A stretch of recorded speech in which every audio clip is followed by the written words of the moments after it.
What's up guys, it's Ocean here, and today I'm back with my sister JD doing another recipe, and today we're making home-style salt and pepper pork chops. Let's get started.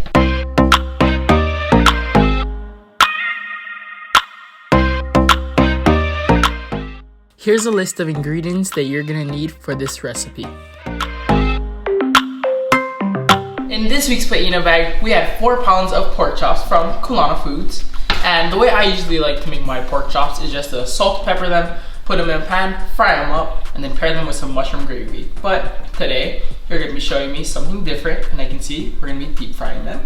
Yeah, so just a little spin on your average pork chops. Simple enough to make at home with just a few ingredients. So if you're ready, we'll get started. Yep. Okay, to start, we're going to take 2 eggs. Got that right here. And you're going to separate the yolk from the egg because we only need the egg whites. See if I can do this. No shells. Look at that. I like to just do it in my hand. Oh, it's messy.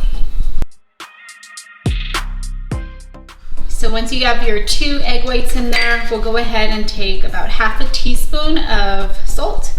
We're using kosher salt here. Let me wash my hands. And while he does that, now we have it in the bowl, and you're just going to whisk this up really well until everything is combined. Come on, a little bit faster. So the main objective with this is to get a little bit of froth with your egg whites. All right, that looks about good. Everything's mixed in well. So now, Ocean, if you want to take the pork chops and lightly coat them all with the egg mixture. Am I just putting the pork chops in here? Yep. Okay. Use your hands, massage it in there. You want to get every piece nicely coated with the egg whites. This looks excellent. Okay, so once everything is nicely coated, you're gonna go ahead, you can cover this with saran wrap, put it in the refrigerator, and we're gonna let it marinate for about an hour or so, and then we'll get to the rest of the recipe. 1 hour later. Now that the pork chops are nicely marinated, we're ready to get frying. So what we're gonna be doing is taking our pork chops, kind of getting all the drippings off, and then we are gonna be putting them in our cornstarch, right? Yep, so this is just cornstarch, nothing else added. You can go ahead and plop those down, give them a nice coat. Yeah. All sides. Oh, all sides. Yep. What you guys can probably see is that these are a lot smaller than normal pork chops because we cut all of our pork chops into 3 pieces. I like it that way. It makes it easier to eat, easier to cook, but it's totally up to you. If you could do whole pork chops if you wanted to, but. Yep. So on the stove here we have some canola oil. It's about 2-3 inches deep within the pan. It's nice and hot, ready for deep frying. And when you're ready with those pieces, you can go ahead and drop them in. I'll give you guys a tip that I learned, and that's to always, when you're placing stuff down into a pan, place it away from you. So if any oil ever splashes, it'll go that way. I'll let you take over this to fry those pork chops, and we're gonna go over here. So what I got here, I just got 2 jalapenos, and what we're gonna be doing is taking them off. I'm gonna be slicing them thinly into rings.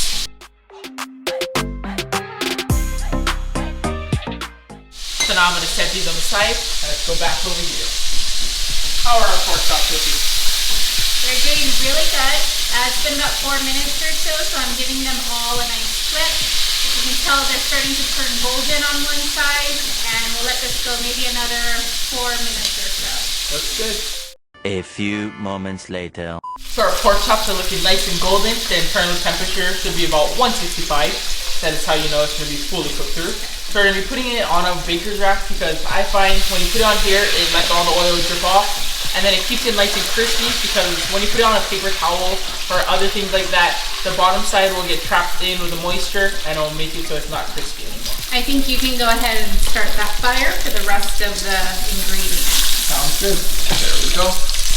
And then we're going to be making our sauce for our pork chops. You want to go ahead and we have about 2 tablespoons of canola oil right there. Okay.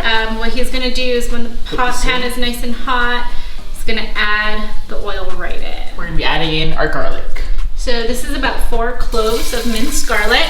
And go ahead and move it around in your pan. Again, you want it browned, nicely browned, not black. Not black. I think it smells amazing already, but we can go ahead and add in the jalapenos. If you don't want to add the jalapenos, if you're sensitive to spice, you can leave them out or sub with another kind of pepper of your choice. Bell peppers, yeah. But the true essence of this dish is with this garlic and jalapeno mix, so that's what we recommend. So while she's stirring that, I'm gonna add in our akakai green onions. This is about 2 stalks of the green onions. I finally sliced them. Okay. I'm gonna add these in first. And now we're gonna be adding about a teaspoon of salt. And then this is about 1/4 of a teaspoon of white pepper.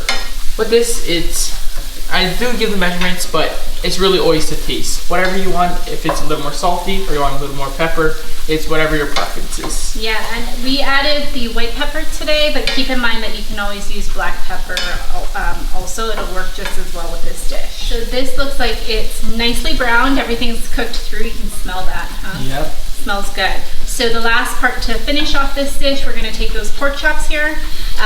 Ocean's gonna put them into this pan. We're gonna toss it up with the garlic and jalapenos. Give them all a nice coat, and then we'll be ready to serve.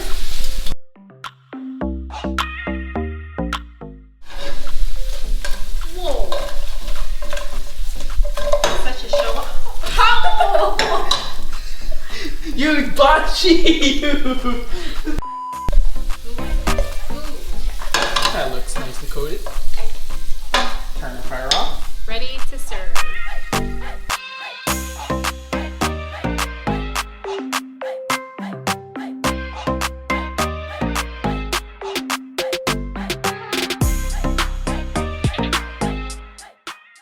And there it is, our home style salt and pepper pork chops. Really nice, crispy on the outside and tender on the inside. Yeah. And then even with those jalapenos, they're not too spicy once you cook them, and they still have their nice flavor. And what would actually pair great with this is the other thing that I'll put in a bag this week. The mushrooms and our mung beans. If you pair those together in a stir fry, it would be the perfect side dish for this. And don't forget the rice. And the white rice. Can't forget that. Well, until next time, bye guys. Bye guys.